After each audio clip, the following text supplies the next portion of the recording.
Good afternoon, and thank you for joining the National Action Alliance webinar series. Today's call is being sponsored by the Veterans Health Administration and will highlight VHA's journey to high reliability, advancing towards zero harm and becoming a learning health system.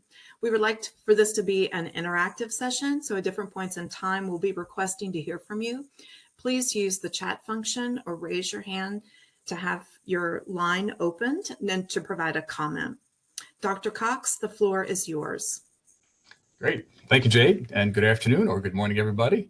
Welcome. Thank you for joining us today. It's a great honor for me and my colleague, Dr. Ed Yackel, to have been invited to present this webinar and talk about some of the work that we in the Veterans Health Administration, or VHA, have been doing to advance patient safety, to reduce harm to our veteran patients, and to engage in organizational learning, which is the subtopic of our discussion today. I'm Dr. Jerry Cox. I am the Assistant Undersecretary for Health for Quality and Patient Safety. So I'm speaking to you from downtown Washington, D.C., here at the VA's headquarters, if you will, the VA central office. For those not familiar with the Veterans Health Administration, it is the largest integrated health system in the United States. Consists of about 170 medical centers, inpatient facilities, ranging from small rural hospitals that are basically community hospitals to very large, complex academic medical centers in urban areas, and mostly affiliated with teaching hospitals and America's medical schools. There are over 1,200 outpatient points of care and close to 400,000 employees in the Veterans Health Administration. So VA is the second largest agency in the federal government after the Department of Defense in terms of the number of employees. VHA is by far the largest part of the Department of Veterans Affairs. So we'll talk a little bit about how challenging it has been, but also how rewarding it has been to try to infuse high reliability principles and practices and philosophies into an organization of that size. I'm accompanied today by my colleague, Dr. Ed Yackel, who is the Executive Director of the National Center for Patient Safety, which I'm sure Ed will tell you a little bit more about when he begins his portion of the remarks. But NCPS, as we call it, the National Center for Patient Safety, was created in this organization long before I joined it back in 1999. So next year, they'll be celebrating their 25th anniversary and really was at the forefront of the patient safety movement in the United States, which began at about that same time. I'll touch on that again in just a moment. Jade, if you go to the next slide, please, I'll continue. Great. When we initiated our journey to high reliability almost 5 years ago now, one of the key influential practices that spread across VHA was the sharing of safety stories. Safety stories empower our leaders and our staff members to share, to celebrate, and to learn from one another's successes and challenges. So I'd like to open today's presentation by highlighting one safety story like that. This story comes from the Central Arkansas Veterans Healthcare System. An investigation followed a reported safety event that identified a process failure where laboratory orders entered after a certain time on Fridays defaulted to a Monday collection date. As a result, critical lab draws and lab results were delayed, and that led to some cases delays in treatment. So the laboratory package team investigated. They applied the high reliability organization principle of reluctance to simplify, and they discovered that there were two high-level system parameters in the laboratory that had been set incorrectly, and that's what was causing the delays. As a result, the team removed those two parameters, and the update allowed for timely lab orders and also for the collection of specimens on weekends. Increased safety reporting, combined with the team's actions, the team's reluctance to simplify, their willingness to identify and then act upon risks to safety, identified this process failure that had been in effect for 6 years, and then they took the appropriate action to guide improvement. So that's an example of the kind of a story that we collect from across our system on a daily basis, and we have in a large repository, but I thought I'd share that one with you. Next slide, please. So this slide depicts the timeline, if you will, the history of this effort. And as I said, it started back more than 20 years ago, almost a quarter century ago now, when the patient safety movement was undertaken in this country. I'm sure everybody's familiar with the foundational publication of the document known as To Err is Human by what was then called the Institute of Medicine. And it's about at that same time that VHA established a National Center for Patient Safety, which has been one of the jewels in our crown, as I like to say, ever since. Becoming a high reliability organization is a journey. It's just not another program or initiative. High reliability is an organizational transformation that requires everybody's participation. And in VHA, we're committed to this for the long term.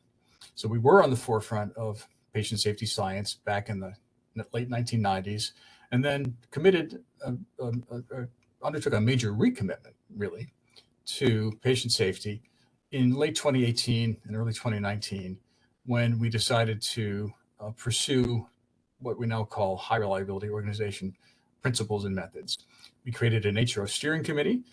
Dr. Yackel is the co-chair of that committee currently, and we implemented standard education and standard practices at initially 18 lead facilities in early 2019.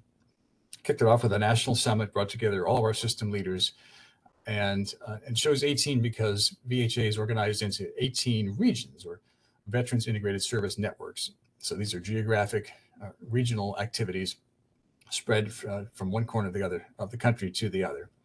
Each VISN wanted to get on board. We thought we'd perhaps start with a handful, 3 or 4 or 5 facilities, but every network director and many of our medical center directors asked to be part of that first cohort. And so we undertook a very ambitious, I thought at the time, effort that involved 18 hospitals at the same time. And then the following year in 2020, our plan was to expand rapidly to 54 additional VA medical centers. We did so, although in 2020, of course, the COVID-19 pandemic began.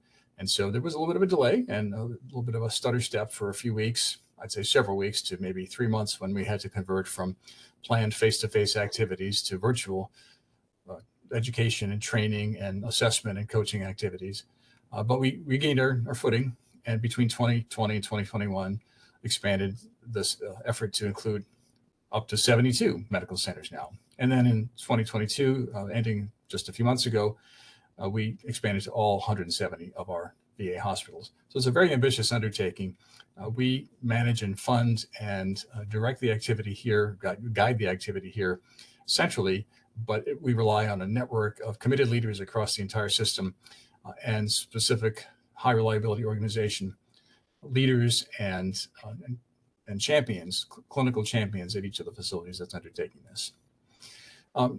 Now that we've introduced those standard education and site assessments and planning activities at those hospitals, we're turning our attention to ourselves at the central office to ensure that our administrative areas and our program leaders have the same foundation in AHRQ principles and training and the same commitment as we ask of our system leaders in the field. We're proud also to have the support of our Undersecretary for Health, Dr. Sharif El-Nahal, who's been in the place now for about 14 months, so just over a year. So this effort began a few years before he assumed that leadership position, but he reiterated his commitment and identified accelerating the AHRQ journey as one of his top 6 priorities for the health system when he joined us in 2022. So it's great to have that top leader support. Next slide, please. So I think probably most of you are familiar with the definition of a high reliability organization. It's listed there at the top of the slide. But again, we think of it as a cultural transformation that's centered around the care of our veterans so that every patient gets excellent care every time they visit their VA medical center. While our basic understanding of AHRQ at the top of the slide is similar, likely to what you're already familiar with, the journey in the Veterans Health Administration has unique opportunities given the size and the complexity of this largest healthcare system in the nation. The considerations required for veterans care, in addition to legislative requirements, community partnerships, and historical challenges with our internal culture, place an emphasis on the importance of this high reliability journey. Inherent in this journey is the need to develop a learning mindset in every staff member and every team across the organization. And we worked really hard to foster this through the framework of AHRQ within VHA. Next slide. In VHA, we've adopted a framework that is built upon 3 pillars, 5 principles, and 7 values, all listed on the slide. I'm going to go through them pretty quickly. You probably recognize the 3 pillars as coming from the standard patient safety and AHRQ literature. They are leadership commitment, a culture of safety, and continuous process improvement. Leadership commitment means that safety and reliability is reflected in the leader's vision, their decisions, and all of their actions. Throughout this journey, we've continually been reminded of the importance of this pillar.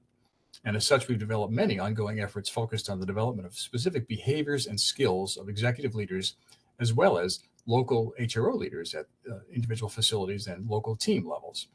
I'll highlight some of those later in our discussion. The second pillar, a culture of safety, is focused on using safety values and practices to prevent harm and to learn from mistakes. A key component in fostering a culture of safety has been developing a just culture where all employees feel safe in reporting safety events and concerns without fear of negative repercussions. This will be essential in our ongoing efforts and is strongly supported in our work to become a learning healthcare system. And then continuous process improvement, of course, refers to the use of effective tools for continuous learning and improvement. We've adopted the lean methodology as our preferred improvement methodology. That doesn't mean that individuals or teams are not allowed to use Six Sigma or even your basic plan, do, check, act or plan, do, study, act improvement cycle. But we focus on lean training, belt acquisition, white, yellow, green, black belts, master black belts, certifications, and the lean A3 methodology for major improvement projects. And we catalog all of those in a repository that I'll mention also. So those are the three principles. The three pillars. Our five principles guide our journey to high reliability, and each of them teaches us how to practice high reliability in our daily work. So the words to me somewhat sound a little jargony, so we've tried to use some plain language ways to describe them. Sensitivity to operations means that we're mindful of all people, processes, and systems that can impact patient care.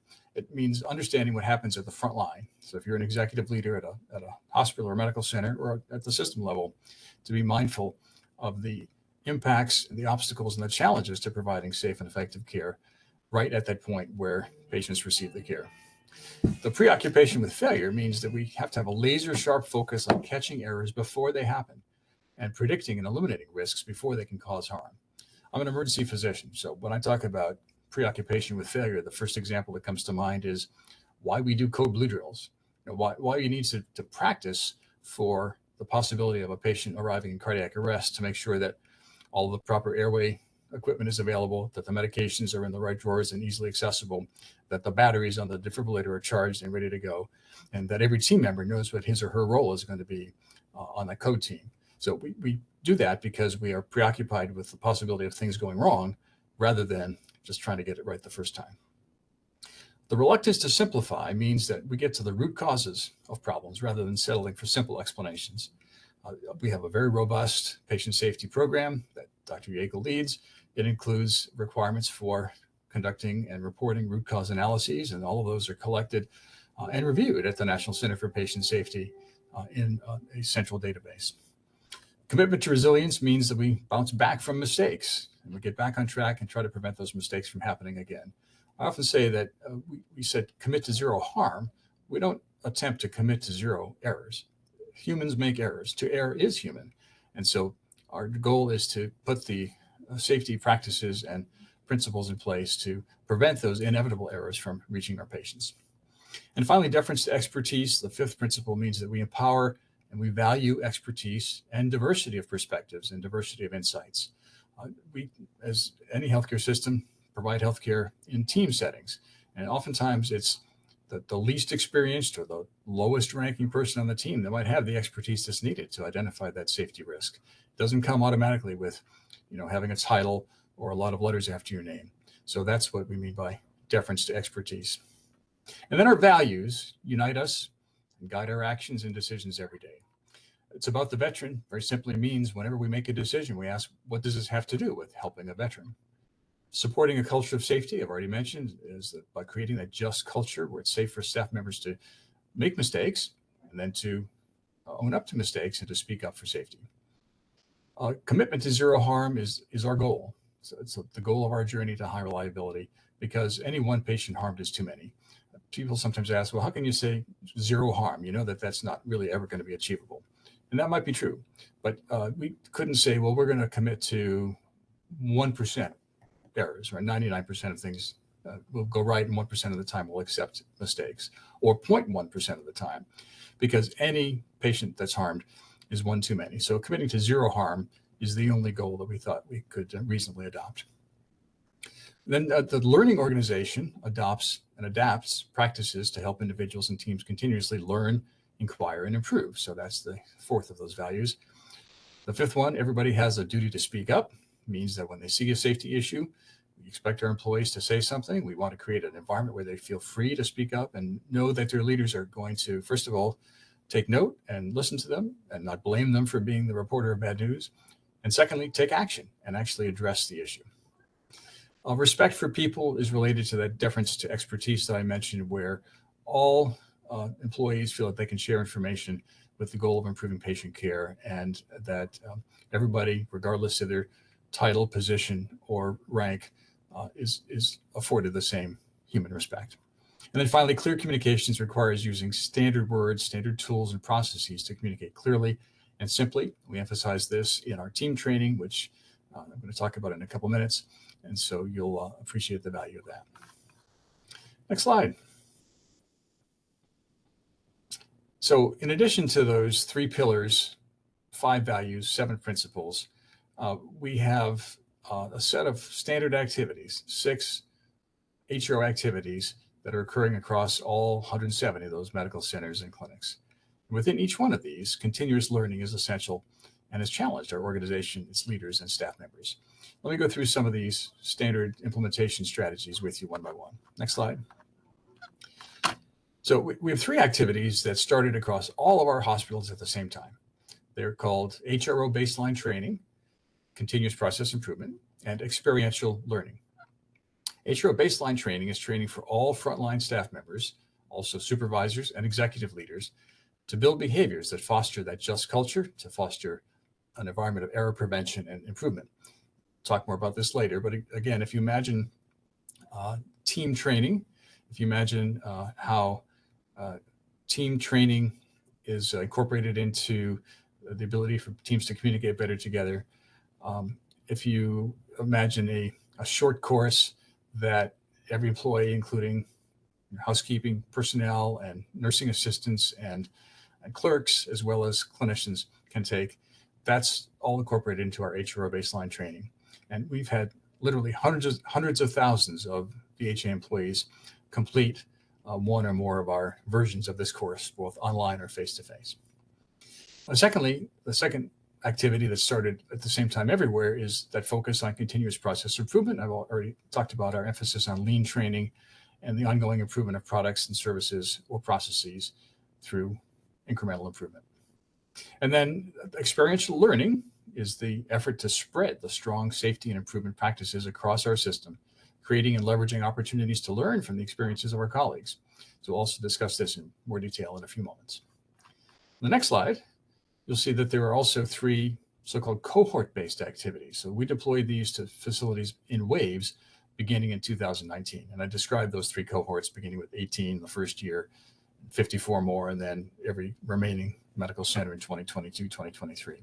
So those 3 cohort activities are NCPS team training. NCPS, again, stands for the National Center for Patient Safety, where Dr. Yackel leads and where this was established, this was developed.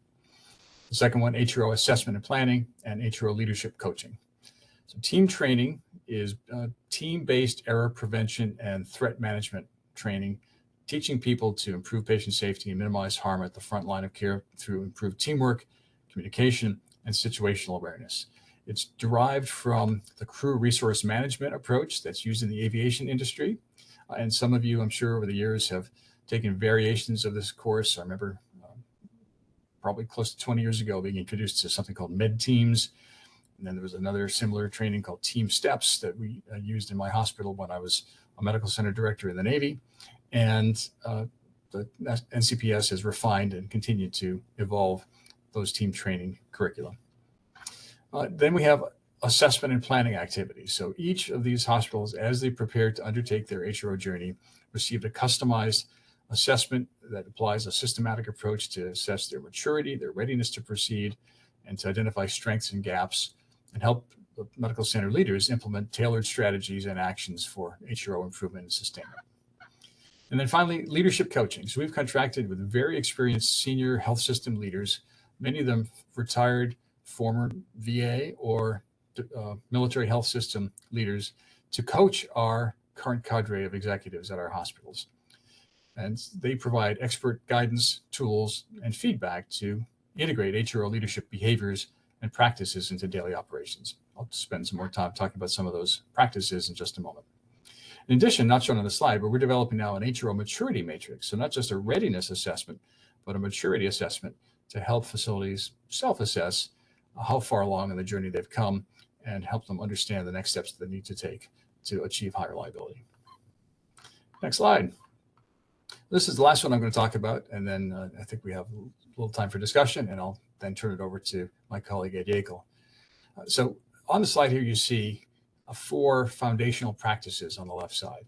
Along with our system-wide activities, our high reliability journey rests on the inclusive practices and behaviors and habits of all of our leaders and staff members. So we're actually trying to train medical center leaders to behave differently, to adopt different activities as part of their role. And these are the 4 that we have focused on. The effective and sustained application of these 4 foundational practices has positively amplified our safety culture and accelerated our high reliability journey. And they're well documented in the patient safety and HRO published literature.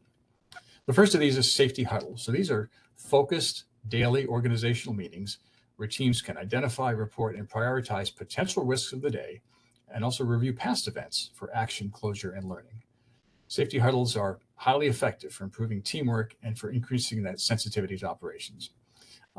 A safety huddle on an inpatient nursing ward might mean looking at staffing for that day and who's called out sick, whether there are shortages, or equipment needs like an IV pump in a particular room that's not working, or a call light that's not working. In my area, in the emergency department, in addition to concerns about staffing or equipment, we might say, there's a critically ill patient in room 4 who's awaiting transfer up to the intensive care unit, stabilized for now, but is at risk of becoming unstable again. Or that there's a suicidal patient in the mental health locked room and they require close observation. So those are the kinds of things that we would want our teams to consider and to discuss and exchange information about during these safety huddles.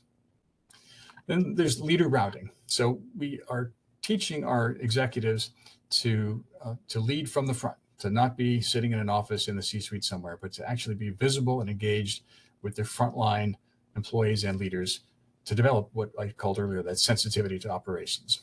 Consistent leader routing enables leaders to build trust, to gain key insights and awareness of what's happening, where the work actually occurs, so going to Gemba, and then also promotes bidirectional communication, empowers employees to speak up, and creates a forum where you can recognize actions taken by employees that deserve recognition.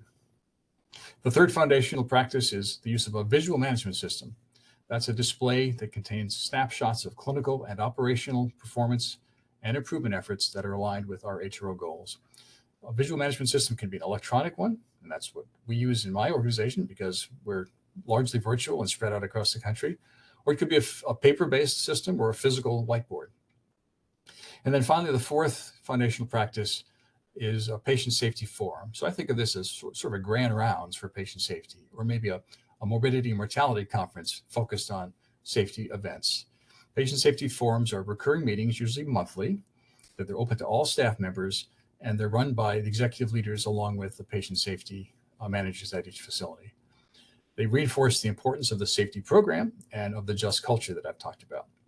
Psychological safety is incorporated into these forums, and all staff members have an equal voice. They also offer an opportunity to communicate patient safety goals, to establish and sustain that culture, and to reinforce the importance and the appreciation of reporting. All in all, the idea of enforcing or encouraging, I should say, these four foundational practices is to create that environment that's described in the Lucian League quote on the right-hand part of the slide, to encourage people to speak up, to help them know that their voice will be heard, and as I said before, not just heard, but acted upon by leaders who also empower frontline employees and teams to fix problems at their level whenever possible. So I'll take a breath. I think the next slide has a discussion question.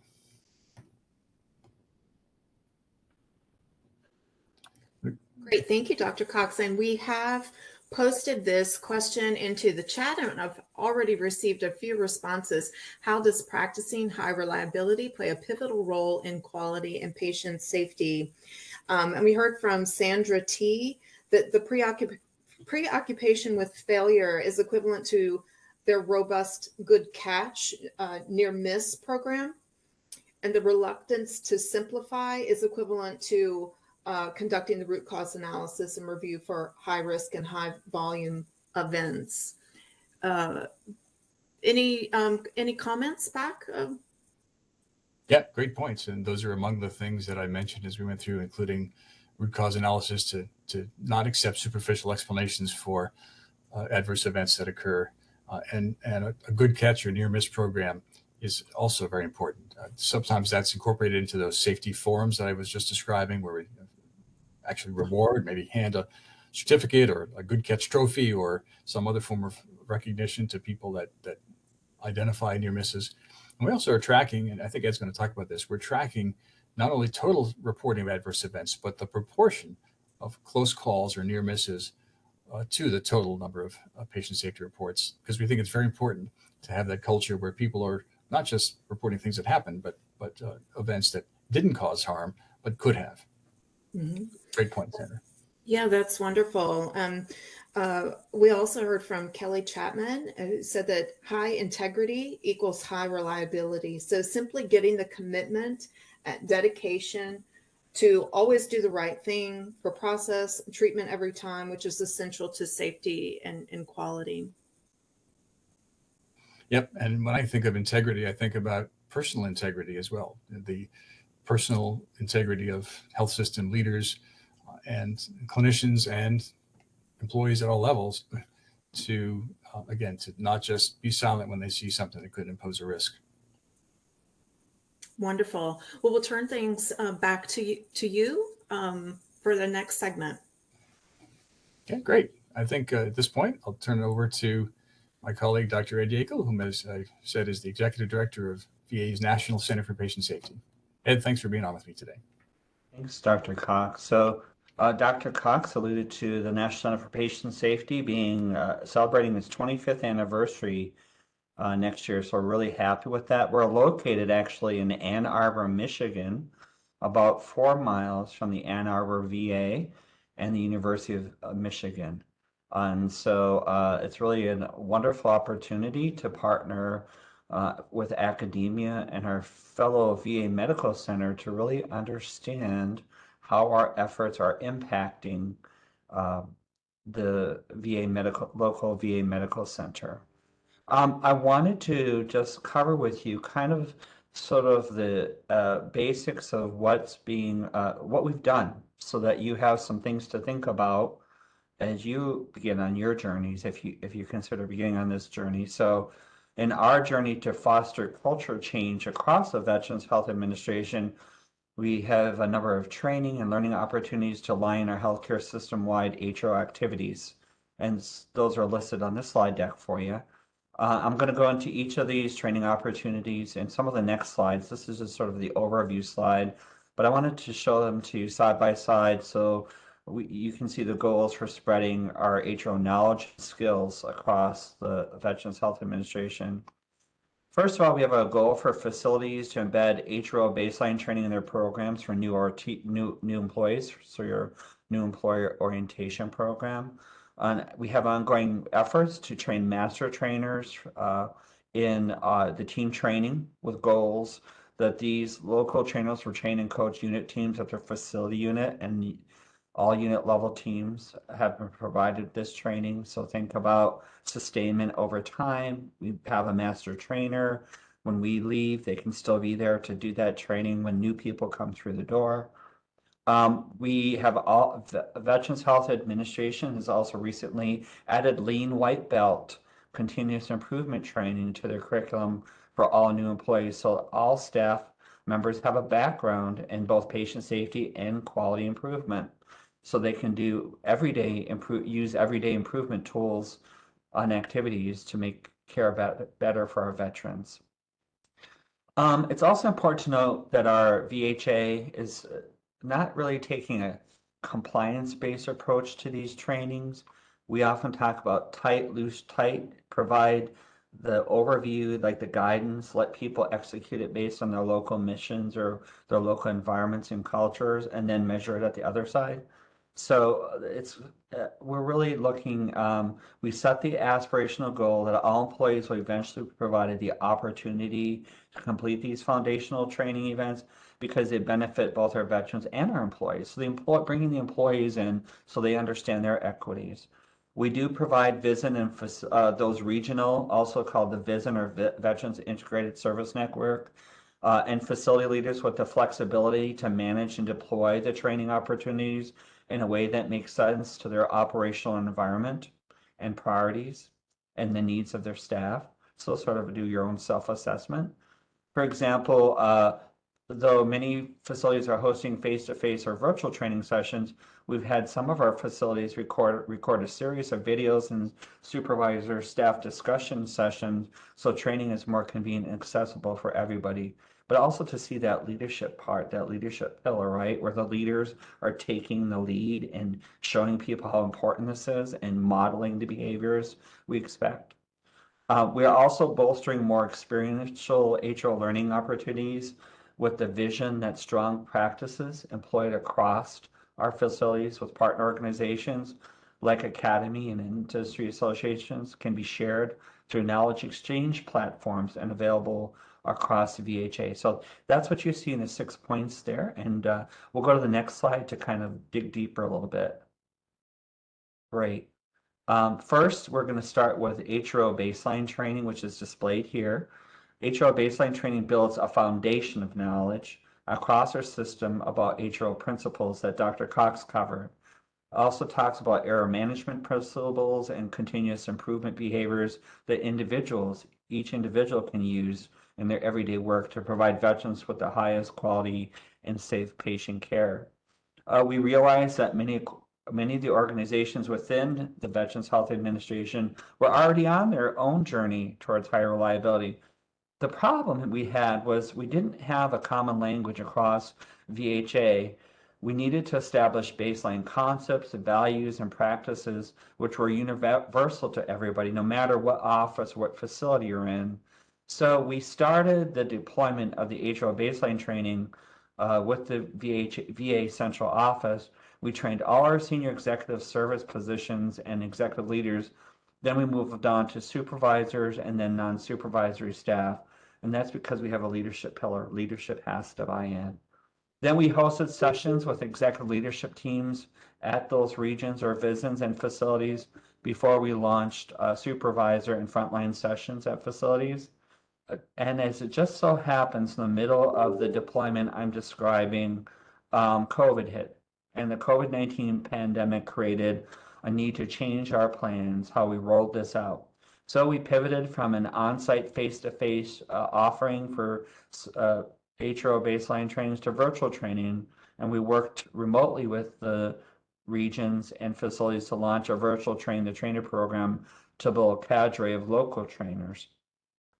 And this really benefited the effort in many ways, as the local trainers were able to tailor the examples to their specific concerns for their unit, department, or facility, and connect those HL principles to work with their peers in performing their jobs every day in a meaningful way. So I think, through adversity, we persevered and really found a meaningful way for those facilities to internalize that effort. Let's go to the next slide, please. So in terms of team training, team training is really focused on the frontline teams, your clinical teams, administrative, and also some support function teams at the medical facility. When possible, the team members who frequently work together should attend together to learn team-based behavior. So this is how it's organized. It's an 8-hour block of education that unit team members, both clinical administrative, complete together, so they learn how to talk together. It focuses on communication tools, standardized processes, and practicing safety behaviors. It also includes a 6-month unit-based safety initiative. It's really focused on implementation of one of the tools that's taught in team training, such as implementing checklists, strengthening handoff procedures, or developing countermeasures to an existing threat. Team training also assists staff members in improving patient safety and job satisfaction by facilitating clear and timely communication through collaborative teamwork in the workplace. And this is really important. From this leveling of communication is important because I'm sure, as many of you are aware, communication is one of the top 4 reasons harm occurs to our patients in the United States. We fail to communicate. Lack of communication between in and among healthcare teams is one of the leading areas to improve in the nation.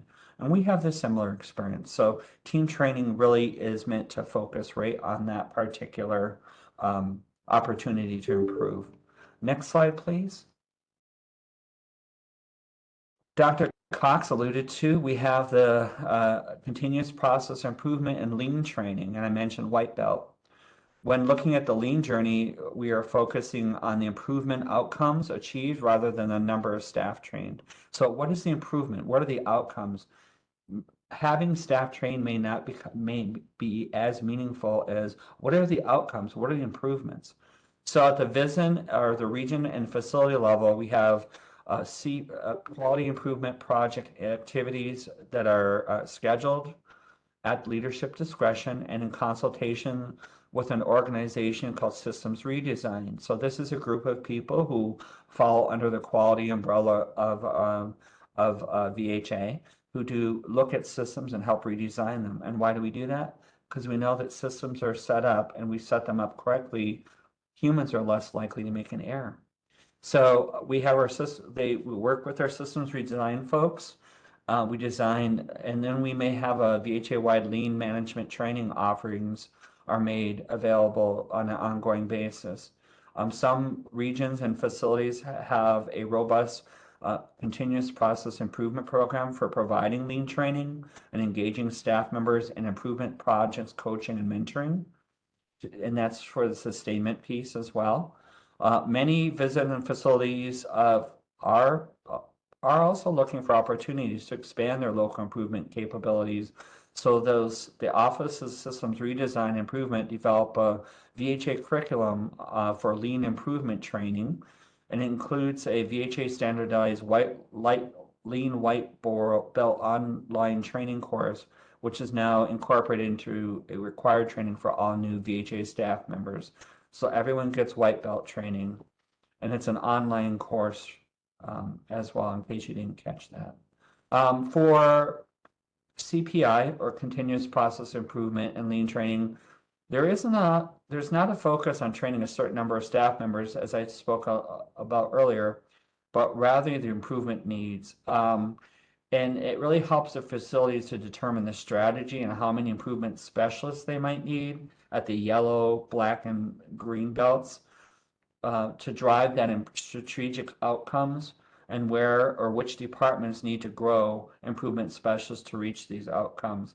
So sort of a nested effect there. Next slide, please. And then we have established a learning ecosystem. It's a key element of our experiential learning opportunities. A key component of this, of our learning ecosystem, is the AHRQ Community of Practice, which formally launched on the 1st of February of this year in 2023. The AHRQ Community of Practice aligns with the VHA AHRQ values to learn, inquire, improve, clear communications, and it's about the veteran. It supports VHA as a learning organization that is advancing toward becoming an AHRQ. As Dr. Cox alluded to, it is a journey. It really connects primary AHRQ implementers to share successes, lessons learned, and facilitate learning in a psychologically safe environment.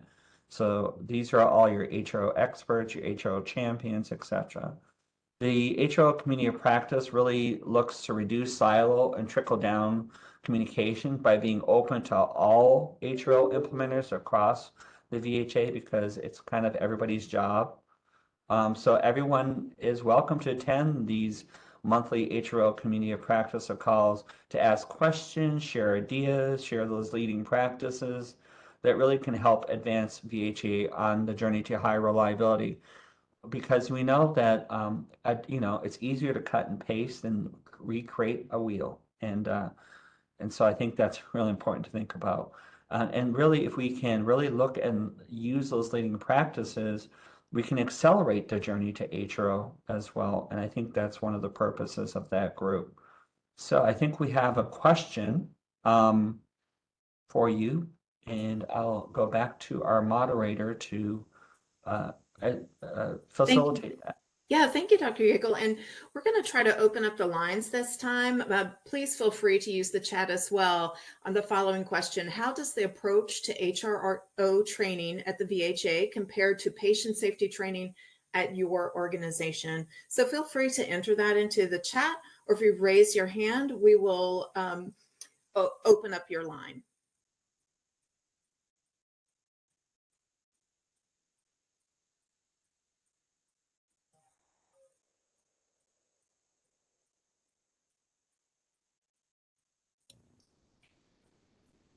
While we're Stumped the waiting. panel, Jade.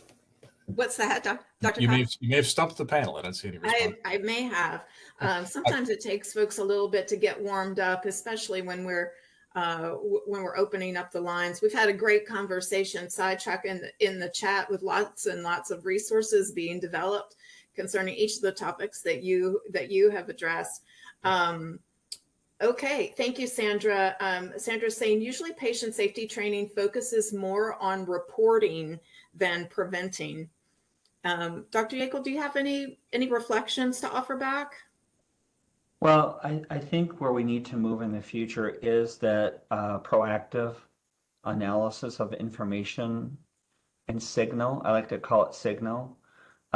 We can do that we at the VHA have a proactive risk analysis we do. You could do that through any number of mechanisms. An HFMEA is one mechanism you can do that. Joint Commission recognizes several others. That's one thing to think about. Another thing we do is we don't always wait for high risk events to happen in the VHA. What we have is an ability we do risk assessment scores of they're also called SAC scores, or safety assessment codes.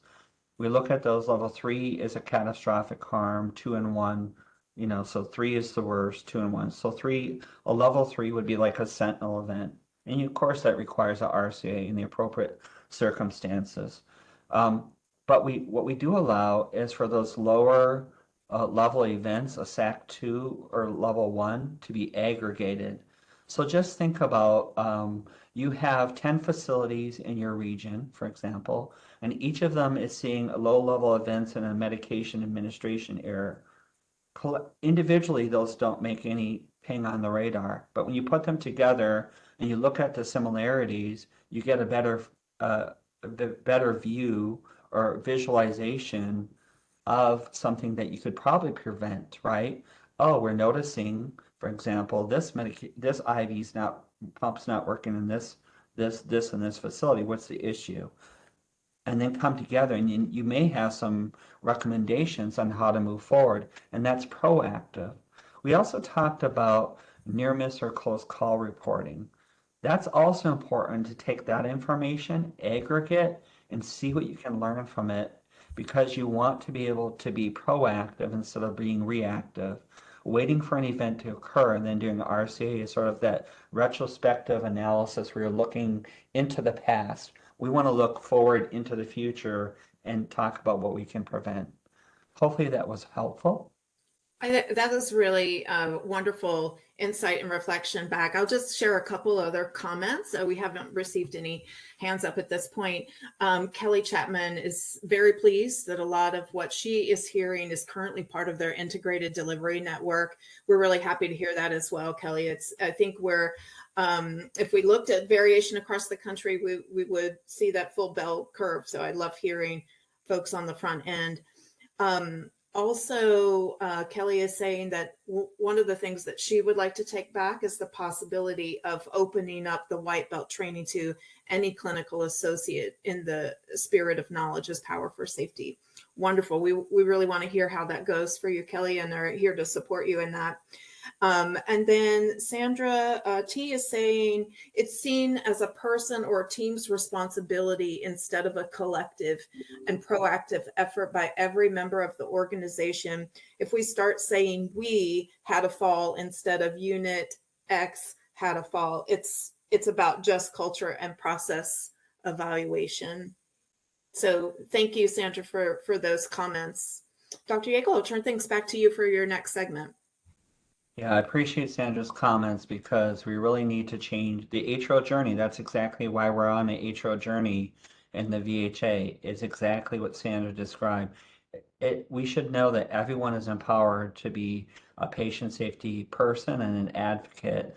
It's not assigned to one person, like a patient safety professional. It's all of our responsibilities to keep our patient and each other safe. So the more we can preach that through HRO, so that just culture, psychological safety, and the balance thereof, that's really important. So thank you. All right, so getting to this, how do we measure HRO transformation? And what you see in front of you is our HRO dashboard, or I like to call them visualizations. And so this is really important because it really shows you how we're actualizing our efforts. Our measure set was designed to help VHA demonstrate the impact of its efforts and empower us on our journey to HRO and really give feedback to others. You know, is this worth it? Are we doing the right stuff? And this really shows that we're doing the right stuff. And we're, you know, focused on continuous process improvement. The measures are focused here are focused on 4 domains, which are along the top, found on the top row of the dashboard image. You can see there building capacity, zero harm, etc. right on the very top. So let's go over each of those. Building capacity includes metrics that evaluate VHA's progress in informing and engaging staff members in HRO practice.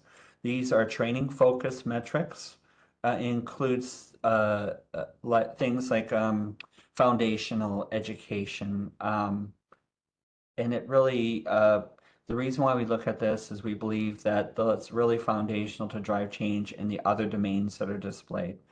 Zero harm, many of you are aware of the zero harm. This includes metrics related to patient safety and well-being. The domain also measures reports of close calls to adverse events. If we cannot openly share errors and adverse events, then we can't discover and learn. That's sort of the takeaway message. I'll say that again. If we cannot openly share errors and adverse events, then we cannot discover and learn. And what I tell people in all the presentations I do and when I talk to others, we are focused on systems, not people. So focus on the system. How can we improve the system to make our healthcare team successful in providing the best care we can to our patients? In our case, it's the veterans. So just something to think about there. At the Veterans Health Administration, we have technology. We use a joint patient safety reporting system. That is a system that's shared with the Defense Health Agency or the Department of Defense. We have the very same system that we put in incident reports or joint patient safety reports. We have our strategic analytics for improvement and learning. It's called also, really the acronym for that is SAIL. It's a quality measure system and quality, and we also have our quality improvement tracking tool or QUIT to help us use our data to become a data-informed learning organization. So the QUIT captures all those process improvement efforts in the organization. You'll see a tab there for just culture. And our just culture assesses workplace culture and respect and fostering a psychologically safe, just environment where employees feel comfortable reporting incidents and sharing improvement opportunities, both proactively and retroactively. So actual or potential harm.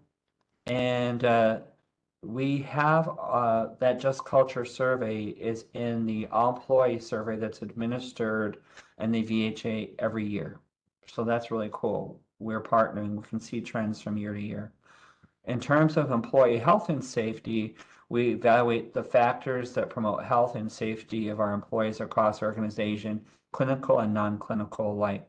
So you'll see that in the dashboard. We won't have time today to do a deep dive on the dashboard and each of the measures, but wanted to at least show it to you a little bit today. Next slide, please. Just so you're aware, we are beginning to see promising changes and trends in our cultural change as a result of AHRQ. And this really, each of these statements you can see under leadership engagement, one of the pillars, stop the line, the patient safety culture, and you'll see that right here. We're beginning to hear really some promising trends in our cultural change. We added patient safety culture questions to our all-employee survey in 2018. And our leaders and supervisors get the detailed results of this survey by their service line and department and work with their teams to develop an improvement plan on their culture and their safety. And there's been some promising results from this. Under leadership engagement, we've seen a steady increase in positive response to the question, I have trust and confidence in my supervisor. With a focus on providing a just culture, this is exactly what we want to see. That leads nicely to the next one, which is stop the line. Stop the line is a significant part of patient safety and AHRQ cultural improvement building in its education, training, coaching, which promotes behaviors such as staff members freely speaking up about safety concerns and communicating about error. VHA spreads AHRQ's training across all facilities to promote a just culture and a culture in which employees feel free to speak up about safety concerns, admit errors, and one which also teaches all staff members safety practices to manage error. So a whole systems approach. The all-employee survey scores for staff will freely speak up if they see something that may negatively affect patient care have steadily increased from the beginning of the journey. So year over year, we've seen a steady increase in these scores on our all-employee survey with our patient safety culture questions. Reporting culture is another indicator of safety and quality improvement. After all, if you don't report adverse events and close calls, you can't learn from them. We said that before. I just want to bring that home to you. As your patient safety culture grows, healthcare system AHRQs expect to see initial increases in reporting of adverse events, followed by increases in reporting of close calls until eventually the number of close calls reported outnumbers adverse events. And we're experiencing that. These are signs of a strong reporting culture in which staff members are not afraid to report events and believe leaders will act on the information they share and look to address system issues that lead to an error that reach a patient and cause harm. Trends from the beginning of our journey show an increase in reporting of both adverse events and close calls. More importantly, what we're starting to see is a greater proportion of close calls being reported relative to adverse events, which is what you want to see in a highly reliable system. At the beginning of this year, we saw close calls outnumber events for the first time health system wide. While adverse events have steadily decreased, reporting those close calls has inversely increased, and that's the trend we're seeing. Outside of hard data, we are also hearing and observing a lot of anecdotal evidence of cultural change through AHRQ assessments, leader coaching. We have leader coaches for our senior leaders. And then we have a National Hero Award program to which we receive nominations from across the organization. And there's 5 or 6 categories in the Hero nomination, administrated at the facility, regional, even the central office level. We recognize teams of people who've done well, individuals at the facility. You can be administrative, you can be clinical, for example. So it's really a wonderful program that really ignites that cultural change. Next slide, please.